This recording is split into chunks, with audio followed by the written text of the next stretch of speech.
Hey everyone, welcome to Rinks Around the League. On this episode, I welcome former NHL goaltender Joaquin Gage. This episode is brought to you, of course, by the Second String Leather Company, Ross Flat's Vintage Apparel, and Arcadia Brewing, who just opened up their new location here in Edmonton. I'll post a link down in the description below. Head over to rossflats.ca, enter the promo code RINKS20 at checkout to get 20% off your online purchase. The holiday season is upon us, so support local if you can. Head over to these guys' websites. They make awesome stuff. So without further ado, let's get on to Joaquin. Let's go.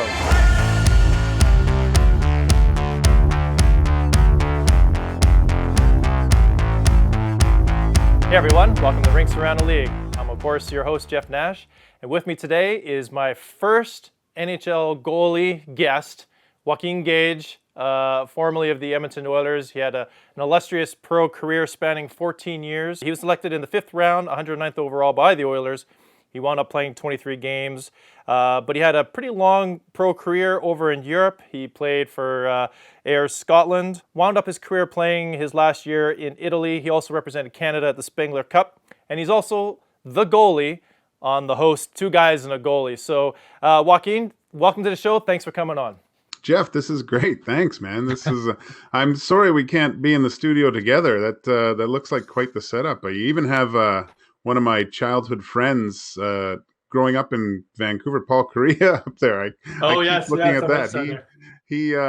He was a terror to play against. Even as kids, he was ridiculous. So that's pretty cool, man. Yeah, well, he's. I went to his retirement ceremony down in Anaheim. It happened my year after leaving working for the Oilers. We were just down in Disneyland for a vacation, and I just looked at the schedule and Paul Correa's retirement night. So my son and I got our tickets. It was awesome. I bet, man. What a neat guy. Really incredibly intelligent. Like the stories that you hear, you don't really hear too many, but just the amount of work and his work ethic and how he trained to be better, because you got to remember that when he played, it was a different there were no rules almost, and so for him to succeed the way that he did and at his stature, that's quite a feat. He was awesome. Awesome. So, Joaquin, how have you been during this COVID craziness? It's different for everyone. How have you been holding up?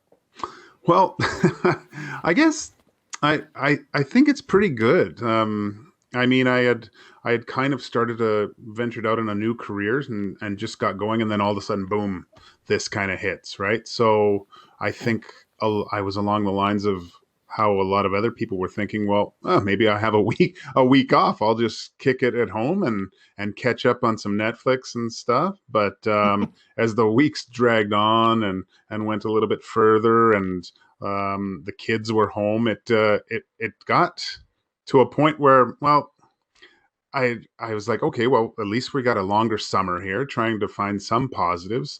But it was just trying to figure out what we're doing now, this virtual world. It's funny. I was just actually talking to a friend of mine, and we were commenting how if I were to get a FaceTime call like last year, I would hang up.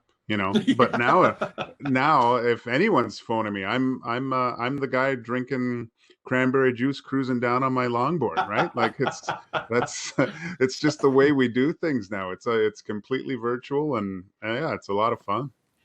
Yeah, once we'll get you in the studio at some point, because I mean, we have to do what we have to do in this new world that we live in, but eventually we'll get there. We'll get you in studio, and we can kind of do this face to face. So, hey, Rinks Around the League, obviously it's about arenas and facilities around the NHL. I only have experience kind of with all the NHL rinks. Now you've had experience both in the NHL and overseas in Europe as well. So I want to start here in the NHL first, and we'll take a visit over to Europe and kind of get your impression, because I don't think a lot of people here, especially in Edmonton and Canada, really realize how big hockey is over in Europe. Like we always say, Canada is hockey crazy, and we are, but Europe, they have some pretty hardcore fans over there too, eh? It's ridiculous when you if anyone, I mean, exactly, when all this kind of fades, and if you do get a chance to go to Europe, depending, I mean, Scandinavian countries, sure, like there's 5 professional leagues in each of those: Finland, Sweden, Norway, like Copenhagen, or Denmark. There's tons of hockey leagues. But then even if you go to Germany, Italy has 3 professional leagues. Germany has 4. Like, and you can go to these. You can be in Munich and go watch a game, and I guarantee it's going to change your the way you look at things. How, I mean, it's a lot like football or soccer. You know, there's one section of the Right. fans that is just for the visiting team, and then there's one section where there's no seats at all, but that's where people stand the whole time. Like, so, and they all have their songs, and it's not just, it is an event. It's a sporting event, but there's another, there's definitely another element to hockey in Europe for sure. Right. So let's start off with the Oilers. You kind of played with the farm system, and then you played with 20, 25 game, 23 games with the Oilers. So let's, I guess, start off with playing in Rexall Place. So this was back uh, in Rexall. So do you remember your first game? What it was like when you entered the rink, and just what kind of you noticed? What did you notice when you showed up to the rink for your first game? Well, I remembered because it looked exactly like I'm from Vancouver, and the PNE was it was the same. Right. I think the same builder did it. Just I think they ran out of money in Vancouver because that rink was the darkest, dingiest rink. And then I remember when a friend of mine, I went to school with him at Notre Dame in Saskatchewan. We were playing in the St. Albert Bantam tournament when we were kids, and we came to an Oilers game, and it was the same exact rink, but it was just so much brighter. I just, and you know, and Gretzky and Fuhr, and everything just seemed so much more electric in that building, and those weird little walk up stairs in between, and then eventually finally playing a game. And unfortunately for my counterpart, Fred Brathwaite wasn't playing so well, and I had to go in. And we were playing against the Leafs, and I didn't have too much time to really think about the whole gravity of the situation, because Right. it was kind of a playoff push and trying to win, and I was so into that game. And then it probably, I would have to say it wasn't at least a day or two later, because then I realized, wow, I actually played on that Northlands ice that I'd seen my whole life as a kid. I just distinctly remember the season's greeting signs on the on the blue lines, you know, and just yeah, it's something special. It's as a young hockey player, you always say, "Oh, if I could just play one game," but the unfortunate thing about that is if you do play that one game, you maybe want one more. Right. And one more, and one more, and one more, and one Yeah, more. Yeah, yeah. yeah. That game, there wasn't a lot of preparation. There was a few things before that. That was the first lockout year, and had been playing in the minors for the whole year. So we were a ragtag group of guys being called up from the minors to play. So we were practicing before and never really getting out with the big club. And we our routine was bag skate, Arby's, Millwoods golf course, and then back to the Forum Inn. And so, I'm really dating myself here, but those old phones in the hotels with the blinking orange light. I think we came back from golf, and I was laying on the bed, and that orange light was just blinking, and it was Sparky phoning me saying, "Hey, you got to get over here. Billy's hurt." And so I had to race across, and I just got on the ice for like the last 2 minutes of warm up, and I fell, like, just complete yard sale. And I could hear the crowd just go, "Oh, who's this guy? Who's the e bug here?" But and Wow. that was it, man. I didn't. I was more in awe of everything. I was, and it was great Well, though. Like, I couldn't believe it. I couldn't believe it. hold on. By the way, the best part of that is that you went out for Arby's. That was the thing. We would hit, because we would drive down, what is that, 75th, and Yeah. we'd hit the old Arby's there. I think is it a Carl's Jr. now? But we'd hit that See. Arby's and we'd rip to Mill Woods, play 9 or whatever we'd get through, and then go back for a nap. So really, there wasn't a lot of preparation. I know that I remember Freddie let kind of a bad one in, and then there was another bad one, and then there was a good one. Like there's nothing he could do. So I thought, well, yeah, I think they'll try to battle through. But no, lo and behold, Ron Lowe told me you're going in, and that was it. That was the first game. So that was your first game. How many rinks did you wind up playing in? I assume you didn't play them all in Rexall. You probably played them in other rinks too. Played.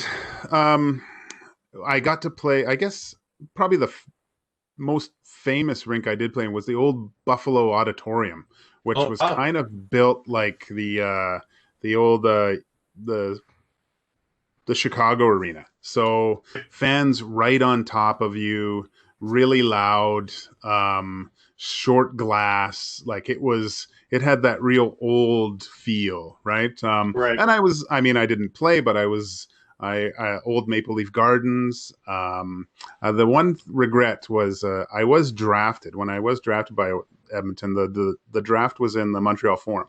So that was great because my family and I, we went to Montreal and sat in a very humid Montreal forum with no air conditioning. So that was an experience upon itself too. But oh wow, that's I guess the odd would be probably the kind that brings back a ton of memories because I played against Dominic Hasek too at that point. Oh wow, right? So that was kind of cool to play against him. And I mean, the United Center was cool because the anthem with the Chicago Blackhawks, but it just wasn't right.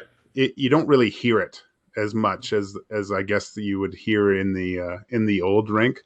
Right. But that was kind of cool too. But and it's kind of sad that some of those rinks they changed and went to these big, huge, massive things. They're great, don't get me wrong, but you don't really get that feel of being in a visiting dressing room. Everyone's like packed as sardines in there. There's hardly a place to put your skates and stuff like that. There was a real advantage to playing a team at home just because the amenities were so much better than the other guys had. Right.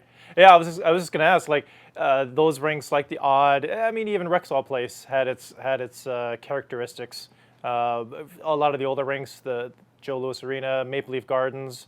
A lot of them now are pretty. They all have somewhat of their unique characteristics, but the ice playing surface, the benches, the dressing rooms are kind of standard now. They're all almost exactly the same size, exactly the same amenities as the newer facilities come online.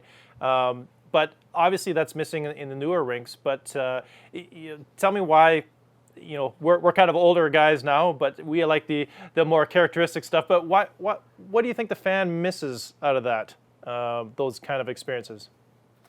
I think the closest thing I could think of is like an old baseball arena, or like just the feeling of the ballpark, the way it smells, the way it looks, the way the grass is cut. Hockey had the same type of thing, the hallway, the how you get to the rink, what's outside the rink. Like, I don't know if you've probably been to a game in Montreal on a Saturday night, yeah. or Toronto, like those with the arenas. And we're getting there a little bit with Edmonton, which is kind of cool having the arena downtown now. But I mean, if you walk around early mornings on a Saturday in Montreal or Toronto, everyone's putting up the flags, everyone's getting ready. There's a definite there's something in the air that everyone knows, oh, Leafs are playing tonight, right? Like, or right. Habs are playing tonight. So that was really fun walking to the rink in the morning for a pregame skate through Montreal or Toronto and things like that.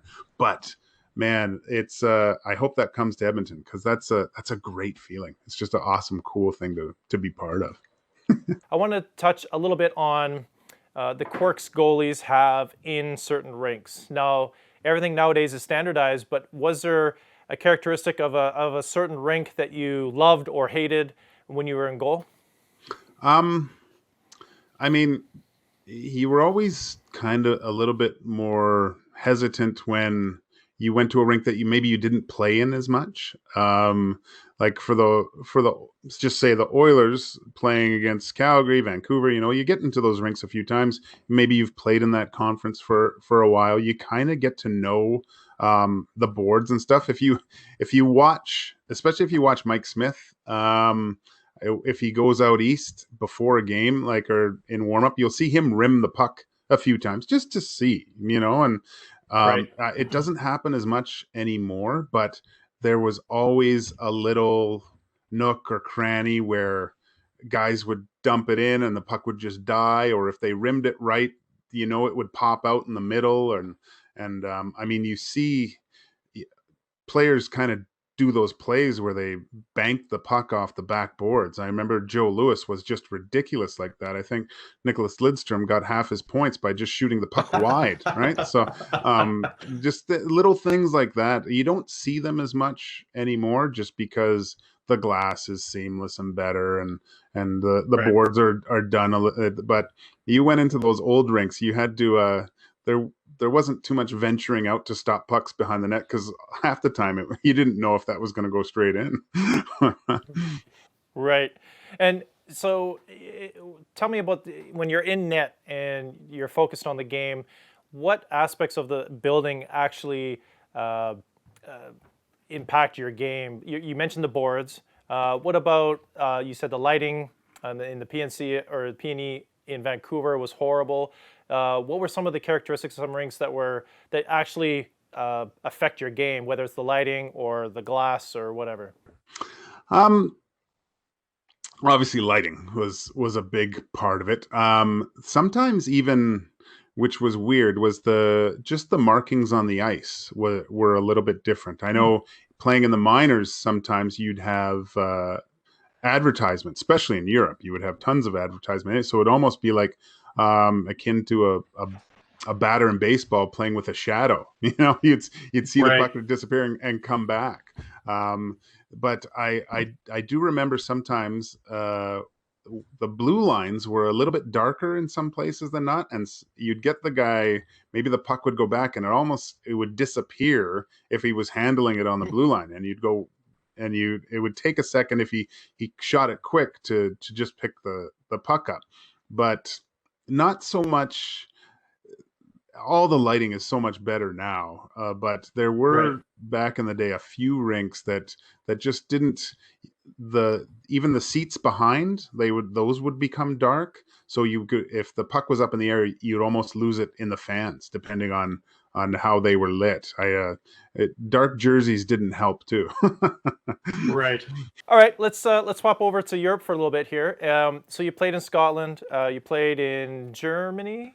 Germany, Sweden, Italy, and of course with Team Okay. Canada we went all over. But yeah, that's we were talking before. Just the trek to the mecca of rinks. I know Dustin Nielsen. He swears by it when he goes, and he was fortunate enough to do the Spengler. But it's if you can ever get to Davos to that rink and see and go to that tournament, it's another experience altogether. It'll change the way you look at North American hockey for one, and see how what they can actually do over there. And I kind of keep tabs on that rink a little bit, and they just gave it a massive facelift too. But it's Oh, it's cool. like walking into a big sauna. It's all old wood, and what's really amazing when you walk into that place, that well, a, it smells like a rink, and B, there's a huge aerial photo when you walk in, and you're right in the Swiss Alps, right? And so it's kind of like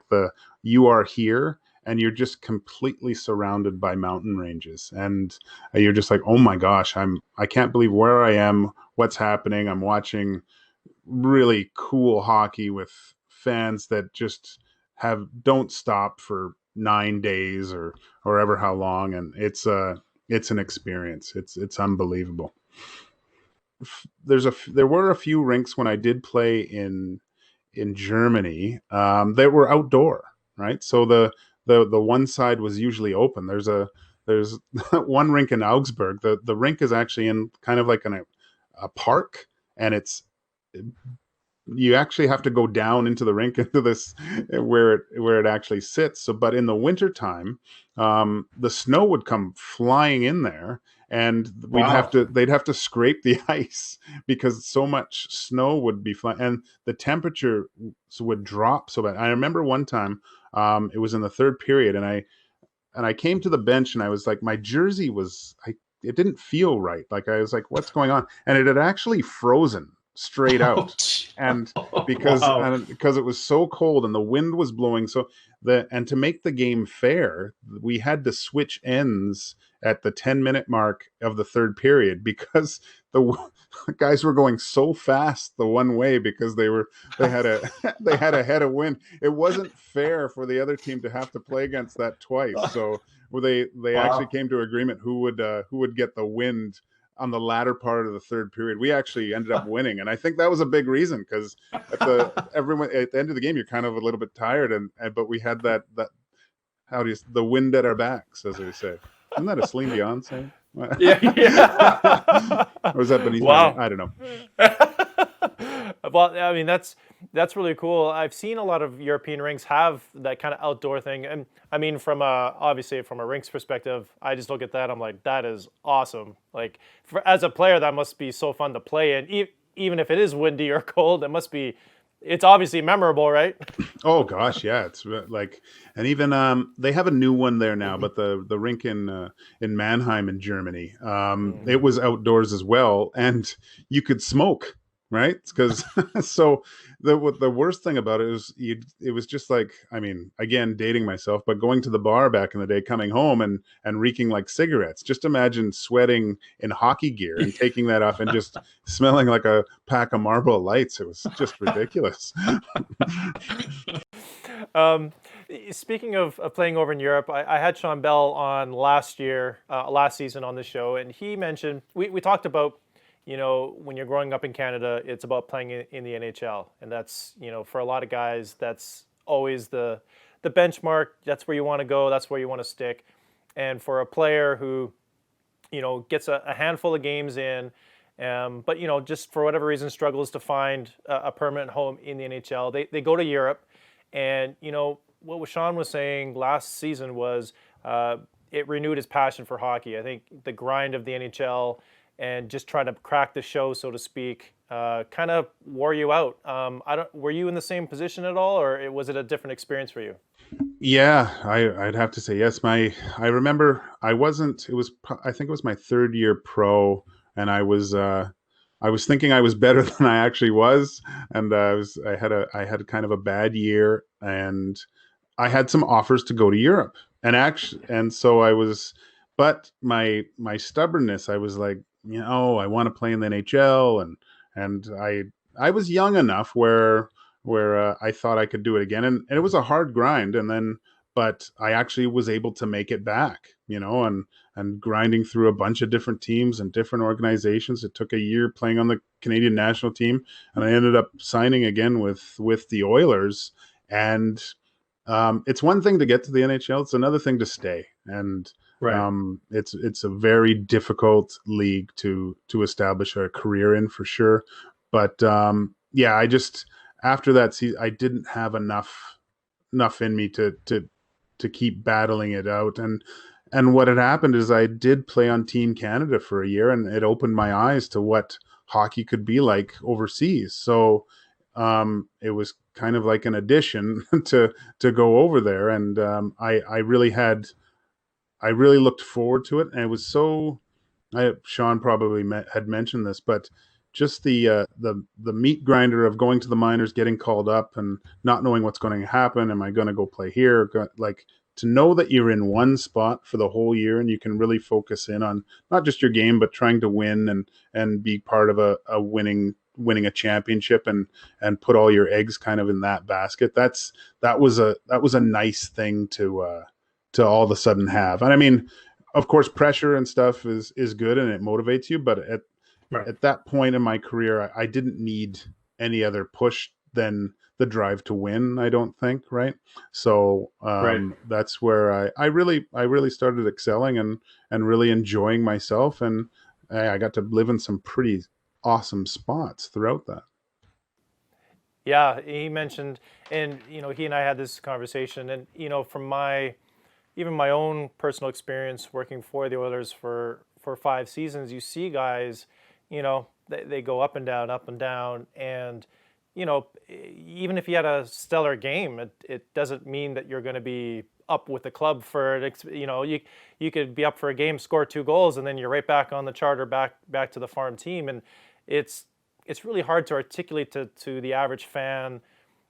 Just you could just see it on the guys. It does take a real hit to the guys' self-esteem, confidence to be telling them that they're going right back down. And I don't know. I think it's an element of the game that people look at the Crosbys, Ovechkins, McDavids of the NHL, and they're like, oh my God, they've made it. But there's a lot of guys who grind it out, and they don't stick. So everyone wants to be top six. You don't. Yeah. Most kids, they all think they're top six or top. We just had Colin Fraser on our podcast, and he was talking he's a scout, and everyone thinks they're top six or top 4D, and no one's. It's tough to find that little extra grit because not everyone can play top six. Like I can't. I could go through the list of so many talented, awesome hockey players that if you were to see them play, you go, how are they not in the NHL? And they've been struggling in the minors and doing well, but it's another gear to get to. And I have the utmost respect for the guys that can carve out a career that maybe don't play top six. Like to see a guy as a third line left winger for 14 years in the NHL, that's a guy that's willing to sacrifice and do a lot of other things that probably don't show up on a score sheet or certain types of Corsi stats or something. There's the character stat of someone like that is it's unmeasurable as far as I'm concerned. Before we wrap up here, is there one rink in the NHL? If you were given one game to go back, strap on the pads and play, what rink would it be in? I would have to say I'd like to go play in Madison Square Garden. I was there for a few games, but I never got to play. That was fun. I remember I would take the subway to the game before, Yep. and just get there and walk in, and it's in such a cool place, and New York's just such a cool town. That would I'd love to play one game there. Yeah, good choice. Yeah, MSG is I think it's my second top rink in the NHL. It's just on its own. It's a very cool place. It's a living place. Yeah, exactly. I wanted to end on the show. Usually we have a quiz portion of this program, but I think maybe I'll reserve that and have you back maybe in studio, and we'll do that in person. Perfect. Sounds good. But I want to end it on last year on Twitter. You were doing this, have a chance to shoot on an NHL goalie on the ODR in Edmonton. Tell fans who are watching kind of what that was all about. Well, I was on the way to the store, and I live in Terwilliger in town, and I saw some guy had flooded the field with a nice rink, and so I was like, geez, that looks like fun. And there was a bunch of kids out there, and I just thought, you know what, they'd probably get a kick out of an older guy come out with his goal gear and they could shoot. So, and I just tweeted it thinking, I didn't really think that much of it, but all of a sudden there was a bunch of kids and showing up, and I was probably out there for like 2.5 hours. I was just gassed after, but it was heartbreaking because as I left and everyone was kind of leaving because it was getting around dinner time and stuff, and all these kids were going home, and this mom comes ripping around the corner and she slams on the brakes, and she rolls down the window and she goes, "Is it over?" And I go, and like I'm in like my workout gear and I got both bags and I look in the back seat and there's these two kids full gear, with Oh the no. biggest puppy dog eyes, Oh and I no. go like, I'm sorry, I'm done. I can't. And I felt like I was kind of close to almost putting my gear back on, and just so because these kids look so sad. But she actually reached out on social media to me. Goes, "Are you doing it again? Are you doing it again?" I go, "Well, of course I'll do it again." I've actually looked at it's funny how many ODRs you see in backyards around here. It's great to see actually, but we'll have to probably wait. I don't need $1,000 ticket or anyone else to get fined Yeah. for something like that. But and it's too warm, right? So Yeah. it's crazy. So probably we're looking at a February start with like the NHL. That's awesome. Yeah, I assume fans loved that idea. I bet you had a fun. You know what? It's fun, right? It's getting back to grassroots stuff, and I bet you everybody had a blast doing that. Oh yeah, I think the dads had a bigger kick of shooting on me than the kids. The kids don't know who I was. So they just thought some guy in an Oilers jersey.